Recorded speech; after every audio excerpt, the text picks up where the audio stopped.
എല്ലാവർക്കും ദൈവത്തിൻ്റെ നാമത്തിൽ എൻ്റെ വന്ദനം. നമ്മുടെ അല്പസമയത്ത് ചിന്തയ്ക്കായി സങ്കീർത്തനങ്ങൾ 34 അധ്യായം 18 വാക്യം, സാംസ് ചാപ്റ്റർ 34 വേഴ്സ് 18. ഹൃദയം നുറുങ്ങിയവർക്ക് യഹോവ സമീപസ്ഥൻ, മനസ്സ് തകർന്നവരെ അവൻ രക്ഷിക്കുന്നു. യെശയ്യാവ് 43 അധ്യായം 2 വാക്യം, യെശയ്യാ ചാപ്റ്റർ 43:2. നീ വെള്ളത്തിൽ കൂടി കടക്കുമ്പോൾ ഞാൻ നിന്നോട് കൂടെ ഇരിക്കും, നീ നദികളിൽ കൂടി കടക്കുമ്പോൾ അവ നിന്റെ മീതെ കവിയുകയില്ല. പലപ്പോഴും പിശാച് വിചാരിക്കും അവൻ ജയിച്ചുവെന്ന്. എന്നാൽ ദൈവം കടന്നു വരുമ്പോൾ, ഇടപെടുമ്പോൾ എന്താണ് സംഭവിക്കുന്നത്? നമ്മുടെയൊക്കെ ജീവിതത്തിൽ ചില സമയങ്ങളിൽ വിചാരിക്കാറുണ്ട് എല്ലാം തകർന്നു പോയെന്ന്, എല്ലാം കൈവിട്ടു പോയെന്ന്. നിങ്ങളുടെ ഹൃദയം ഭാരപ്പെടും, മനസ്സ് വിശ്രമമില്ലാതാകും. ചിലത് നിങ്ങളുടെ സാമ്പത്തികമായിട്ടാവും, നിങ്ങളുടെ ആരോഗ്യത്തെയാവും, നിങ്ങളുടെ കുടുംബ ബന്ധത്തെയാവാം. ചിലപ്പോൾ ഇതെല്ലാം കൂടി ഒന്നിച്ചാവാൻ വരുന്നത്. എന്ത് ചെയ്യണമെന്നറിയാത്ത അവസ്ഥ. വേദപുസ്തകം പറയുന്നത് ശത്രു വരുന്നത് ഒരു വെള്ളപ്പൊക്കം പോലെ ആണെന്നാണ്. ഇതൊരു ചെറിയ പ്രശ്നമല്ല, അതിശക്തമായ കുതിച്ചു ചാട്ടമാണ്.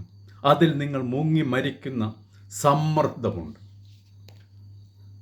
എന്നാൽ ദൈവം ഒന്നും പൂർത്തിയാക്കാതെ ഒന്നും ചെയ്യില്ല. ശത്രു ഒരു വെള്ളപ്പാച്ചിൽ പോലെ കടന്നു വരും. ദൈവത്തിൻ്റെ ആത്മാവ്, ദ സ്പിരിറ്റ് ഓഫ് ലോർഡ്, അതിനെതിരെ നിൽക്കും നിങ്ങളുടെ രക്ഷയ്ക്കായി. ശത്രുവിൻ്റെ വരവ് വെള്ളപ്പാച്ചിൽ സുനാമി പോലെയാണ്. വളരെ വേഗമേറിയതും ഭയാനകവുമാണ്. മുന്നിലുള്ളതൊക്കെ നശിപ്പിക്കാൻ കരുത്തുള്ളതാണ്. ശത്രുവിൻ്റെ തന്ത്രം നിങ്ങളുടെ മനസ്സിനെ അടിക്കുന്നതാണ്. പല വിധത്തിൽ മനസ്സിൽ ഉത്കണ്ഠ, ആൻസൈറ്റി, ഹൃദയത്തിൽ ഭയം, ശരീരത്തിൽ അസുഖം, ബന്ധങ്ങളിൽ തകർച്ച, വിഭജനം, അകൽച്ച, ഇതൊക്കെ ഉണ്ടാക്കുക. നിങ്ങളൊരു ജീവിതം കെട്ടിപ്പടുക്കാൻ തുടങ്ങുമ്പോൾ അതിനു മധ്യേ വിവാഹമോചനം, ഡൈവേഴ്സ് ആകാം. എല്ലാം തകർന്നു പോകുന്ന അവസ്ഥയല്ലേ? ഇവിടെ ശത്രു കടന്നു വരുന്നത് ഒരു ഫ്ലഡായിട്ടാണ്, ഒരു വെള്ളപ്പാച്ചിലായിട്ടാണ്. പെട്ടെന്ന് നിങ്ങൾ പടുത്തുയർത്തിയ സ്വപ്നങ്ങളൊക്കെ ഒരു നിമിഷം ഇല്ലാതാവുക. വൈകാരികമായി, സാമ്പത്തികമായി, ആത്മീയമായി ഒക്കെ കാലങ്ങളായി മറ്റൊരാളുമായി ഉണ്ടാക്കിയതൊക്കെ എല്ലാം വെള്ളപ്രവാഹത്തിൽ ഒലിച്ചുപോയി. അവശിഷ്ടങ്ങളുടെ മുന്നിൽ എല്ലാം നഷ്ടപ്പെട്ടവനായി നോക്കി നിൽക്കുകയാണ്. എന്നേക്കുമായി നിർനിമേഷനായി, നിസ്സഹായനായി. ഒന്ന് ചിന്തിച്ചു നോക്കിയേ ഒരു നിമിഷം. അപ്പോൾ നിങ്ങൾക്ക് അനുഭവപ്പെടുക എന്തായിരിക്കും? ഒരു രോഗനിർണയം നടത്തി, ഡോക്ടർ പറഞ്ഞു ക്യാൻസർ. അതുമല്ലെങ്കിൽ ഒരു ഫോൺ കോൾ വന്നു, നിങ്ങളുടെ പ്രിയപ്പെട്ടവരൊരാൾ പാസ്ഡ് അവേ എന്ന്. സമാധാനം നിങ്ങളുടെ മനസ്സിൽ നിന്ന് മാഞ്ഞു പോകും, ഇല്ലേ? കൊടുങ്കാറ്റിൽ വീട് അകപ്പെട്ട അവസ്ഥയാണ്. വെള്ളപ്പാച്ചിലിന് അനുവാദം വേണ്ട, അത് വരും ഏത് സമയത്തും. ചിലപ്പോൾ സാമ്പത്തികമായിട്ടായിരിക്കാം, ജോലി നഷ്ടപ്പെട്ടായിരിക്കാം, അടയ്ക്കാനുള്ള തുക വർദ്ധിക്കുക, കടം, സമ്പാദ്യം ഒക്കെ അപ്രത്യക്ഷമാകുക. ഇങ്ങനെയൊക്കെ ആവാം ഒരു പക്ഷേ. നിങ്ങൾ പ്രാർത്ഥിച്ചു, ഒന്നും സംഭവിച്ചില്ല. ഈ സമയമൊക്കെ നിങ്ങളുടെ ശത്രു നിങ്ങളുടെ ചെവിയിൽ മന്ത്രിച്ചു കൊണ്ടിരിക്കുന്നു, ദൈവം നിങ്ങളെ മറന്നുപോയി എന്ന്. നിങ്ങൾ കൂടുതൽ ബലപ്പെടാൻ ശ്രമിച്ചു, തിരുവെഴുത്തുകൾ വായിക്കുകയും പറയുകയും ചെയ്തു. എന്നിട്ടും വെള്ളം ഉയരുവാൻ തുടങ്ങി. നിങ്ങൾ വിചാരിച്ചു എല്ലാം അവസാനിക്കുകയാണെന്ന്. ഇതായിരിക്കും എൻ്റെ അവസാനമെന്ന്, വെള്ളമെല്ലാം തൂത്തുവാരി കൊണ്ടുപോകുമെന്ന്. പ്രിയപ്പെട്ടവരെ, ശ്രദ്ധിച്ച് കേൾക്കുക. Listen carefully, listen closely. Enemy is A layer. ശത്രു ഒരു നുണയനാണ്, കള്ളം പറയുന്നവനാണ്. അവനെപ്പോഴും ശക്തനല്ല. അവൻ്റെ വെള്ളപ്പാച്ചിൽ വേഗമേറിയതാവാം, എന്നാൽ എന്നേക്കുമുള്ളതല്ല. ദൈവം അവിടെ കടന്നു വരുന്നു, ഒരു കോട്ടയായി നിന്റെ രക്ഷയ്ക്ക്. നിന്നെ വെള്ളത്തിൽ മുങ്ങിച്ചാവാൻ അനുവദിക്കുകയില്ല. യെശയ്യാ 59:19, യെശയ്യാ ചാപ്റ്റർ 59:19 ഇങ്ങനെ കാണുന്നുണ്ട്. അങ്ങനെ അവർ പടിഞ്ഞാറ് യഹോവയുടെ നാമത്തെയും കിഴക്ക് അവൻ്റെ മഹത്വത്തെയും ഭയപ്പെട്ടും കെട്ടിനിന്നതും യഹോവയുടെ ശ്വാസം തള്ളിപ്പായിക്കുന്നതുമായ ഒരു നദി പോലെ അവൻ വരും.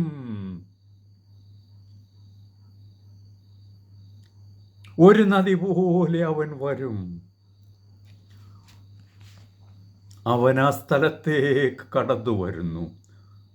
അധികാരത്തോടെ, കരുണയോടെ നിന്നെ മോചിപ്പിപ്പാൻ നിന്റെ യുദ്ധത്തിൻ്റെ നേതൃത്വം ദൈവം ഏറ്റെടുക്കുന്നു. നിന്റെ സുരക്ഷയ്ക്കായി. ശത്രു നിലനിന്നാൽ അവനെതിരായി ദൈവാത്മാവ് ഒരു മാനദണ്ഡം വയ്ക്കും. ഒരടയാളമായി ഒരു ബാനർ ഉയർത്തും. നിന്റെ മുകളിൽ ഇതെനിക്കുള്ളതാണെന്ന് പ്രഖ്യാപിക്കുന്നതായി ശത്രുവിന് ഒരു മുന്നറിയിപ്പായിട്ട്. ശത്രു വരുമ്പോൾ ദൈവം പരിഭ്രമിക്കാറില്ല, മീറ്റിംഗ് വിളിച്ചു കൂട്ടാറില്ല, എല്ലാവരെയും വിളിച്ചു കൂട്ടാറില്ല. എന്ത് ചെയ്യണമെന്ന് ആലോചിക്കാനായിട്ട്. എന്താണെന്ന് അവനറിയാം. അവൻ ഉയർത്തിയ ബാനർ യേശുവിൻ്റെതാണ്. അവൻ വന്നു ശത്രുവിനെ അവൻ്റെ പാദപീഠത്തിനടിയിൽ തകർത്തു. നിന്നെ തകർക്കാൻ പദ്ധതിയിടും, എന്നാൽ ദൈവത്തിന് നിന്നെ അറിയാം. നിനക്ക് വേണ്ടി ഒരു പദ്ധതിയുണ്ട്. നിന്റെ അവസാനവും അവനറിയാം. അവന് ശത്രുവിനെ അറിയാം. അത് നിന്റെ പാദത്തിൽ തൊടും. എന്നാൽ ദൈവത്തിന് നിനക്ക് വേണ്ടി ഒരു രക്ഷാകവചവും പദ്ധതിയുമുണ്ട്. പിശാച് വിചാരിച്ചു അവൻ ജയിച്ചുവെന്ന്. നിങ്ങളുടെ വിവാഹ ബന്ധത്തെ ആക്രമിച്ചപ്പോൾ അപ്പോൾ ദൈവം കടന്നു വന്നു, നിങ്ങളുടെ ഹൃദയത്തെ മയപ്പെടുത്തി, മനസ്സിനെ തകർച്ചയിൽ നിന്ന് പുനഃസ്ഥാപിക്കുകയും ചെയ്തു. പിശാച് വിചാരിച്ചു അവൻ ജയിച്ചുവെന്ന്. നിന്റെ ജോലി നഷ്ടപ്പെട്ടപ്പോൾ ദൈവം കടന്നു വന്നു, പുതിയ വാതിലുകൾ നിനക്കായി തുറന്നു തന്നു. പിശാച് വിചാരിച്ചു അവൻ ജയിച്ചുവെന്ന്. നിങ്ങളുടെ ശരീരം തകർന്നപ്പോൾ, നിശ്ചലമായപ്പോൾ ദൈവം കടന്നു വന്നു, സുഖപ്പെടുത്തുകയും ആശ്വാസം തരികയും പുനരുദ്ധാരണം നടത്തുകയും ചെയ്തു. പിശാച് വിചാരിച്ചു അവൻ ജയിച്ചുവെന്ന്. നിന്റെ മനസ്സ് സമ്മർദ്ദം പിടിമുറുക്കിയപ്പോൾ ദൈവം കടന്നു വന്നു, സന്തോഷവും സമാധാനവും നിനക്ക് തന്നു.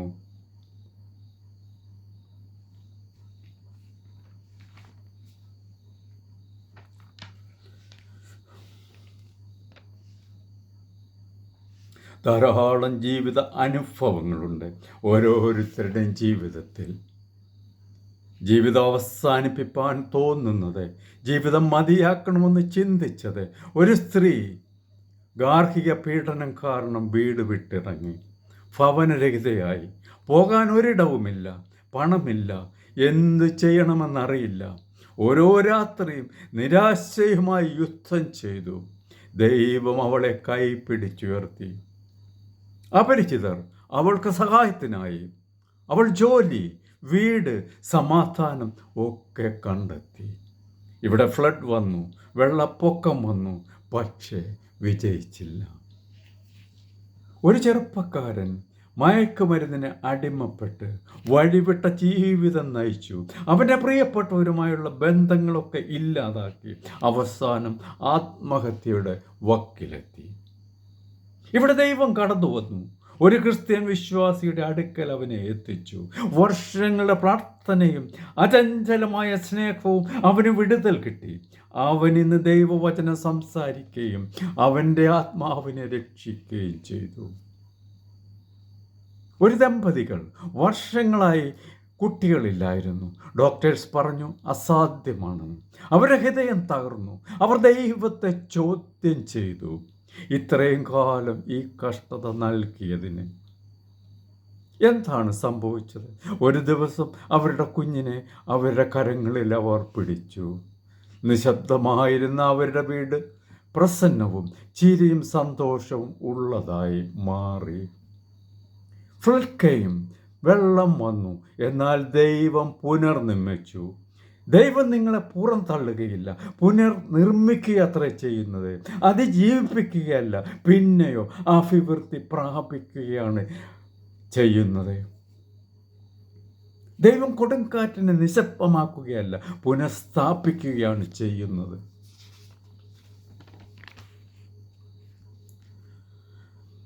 യോവേൽ പ്രവചനം 2-ാം അധ്യായം 25-ാം വാക്യം. Joel chapter 2 verse 25. ഞാൻ നിങ്ങളുടെ ഇടയിൽ അയച്ചിരിക്കുന്ന എൻ്റെ മഹാസൈന്യമായ വെട്ടുക്കിളിയും വിട്ടിലും തുള്ളനും പച്ചപ്പുഴുവും തിന്നുകളഞ്ഞ സംവത്സരങ്ങൾ നിങ്ങൾക്ക് വേണ്ടി ഞാൻ പകരം നൽകും. ഇവിടെ എന്താണ് പറഞ്ഞിരിക്കുന്നത്? വിശദമായി യോവേൽ പ്രവാചനത്തിൽ പറയുന്നുണ്ട്. എല്ലാം നശിച്ച ദേശത്തെ പുനഃസ്ഥാപിക്കുമെന്നുള്ളതാണ്. നഷ്ടപ്പെട്ടു പോയ വർഷങ്ങൾ, കാലങ്ങൾ, അവസരങ്ങൾ ഒക്കെ തിരികെ നൽകുമെന്നാണ്, പുനഃസ്ഥാപിക്കുമെന്നാണ്. അവനെല്ലാം അറിയാം. ചാരത്തിൽ നിന്ന് സൗന്ദര്യമുണ്ടാക്കാൻ അവൻ അറിയാം. നീ പ്രഭാതം മുതൽ സന്തോഷത്തോടെ ഇരുന്നു. പിശാചെല്ലാം കവർന്നെടുത്തു. ദൈവമെല്ലാം തിരിച്ചു നൽകാൻ പോകുന്നു. നഷ്ടപ്പെട്ടതല്ല, അതിലും അധികം നിനക്ക് മടക്കിത്തരും. കാരണം എന്താണ്? അവൻ സമൃദ്ധിയുടെ ദൈവമാണ്. നീ ഒറ്റയ്ക്കല്ല ഈ യുദ്ധത്തിൽ. പ്രധാനപ്പെട്ട കാര്യം എന്താണെന്നോ? ശത്രു വെള്ളപ്പാച്ചിലിനോട് പറയുന്നത് നീ തനിയാണെന്നാണ്. എന്നാൽ ഇവിടെയാണ് മനസ്സിലാക്കേണ്ട സത്യം. നീ ഒരിക്കലും തനിയെ അല്ല, തനിയായിരുന്നില്ല ഒരിക്കലും. ഹൃദയം നുറുങ്ങിയവർക്ക് യഹോവ സമീപസ്ഥൻ, മനസ്സ് തകർന്നവരെ അവൻ രക്ഷിക്കുന്നു. നാം ആദ്യം വായിച്ച സങ്കീർത്തനത്തിൽ ഇതാണ് പറയുന്നത്. പ്രിയപ്പെട്ടവരെ, ഓർമ്മിക്കുക, നിങ്ങൾ ഇരുട്ടിൽ തനിയെ ഇരുന്ന് കരയുമ്പോൾ ദൈവം നിന്നോടൊപ്പമുണ്ട്. നിനക്ക് പ്രാർത്ഥിപ്പാൻ ശക്തിയില്ലാതാവുമ്പോൾ അവൻ നിന്നോട് കൂടെ ഉണ്ടായിരുന്നു. നീ ആശയക്കുഴപ്പത്തിലാകുമ്പോൾ, കൺഫ്യൂസ്ഡ് ആകുമ്പോൾ അവൻ അവിടെ ഉണ്ടായിരുന്നു. നീ ക്ഷീണിതനായപ്പോൾ, നിന്നോട് തന്നെ യുദ്ധം ചെയ്തപ്പോൾ അവൻ അവിടെ ഉണ്ടായിരുന്നു. പുറപ്പാട് 14-ാം അധ്യായം 14-ാം വാക്യം. Exodus chapter 14. യഹോവ നിങ്ങൾക്ക് വേണ്ടി യുദ്ധം ചെയ്യും, നിങ്ങൾ മിണ്ടാതിരിപ്പീൻ എന്ന് പറഞ്ഞു.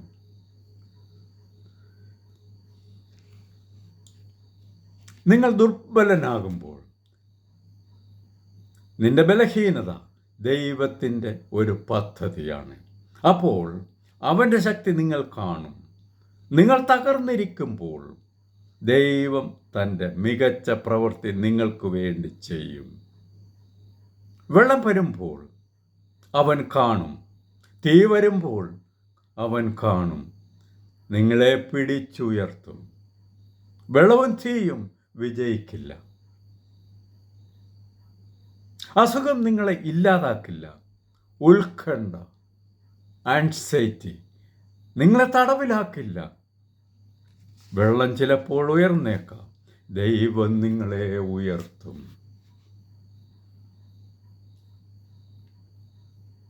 യെശയ്യാവ് 43 അധ്യായം 2 വാക്യത്തിൽ നാം ആദ്യം വായിച്ചതാണ്: നീ വെള്ളത്തിൽ കൂടി കടക്കുമ്പോൾ ഞാൻ നിന്നോട് കൂടെ ഇരിക്കും.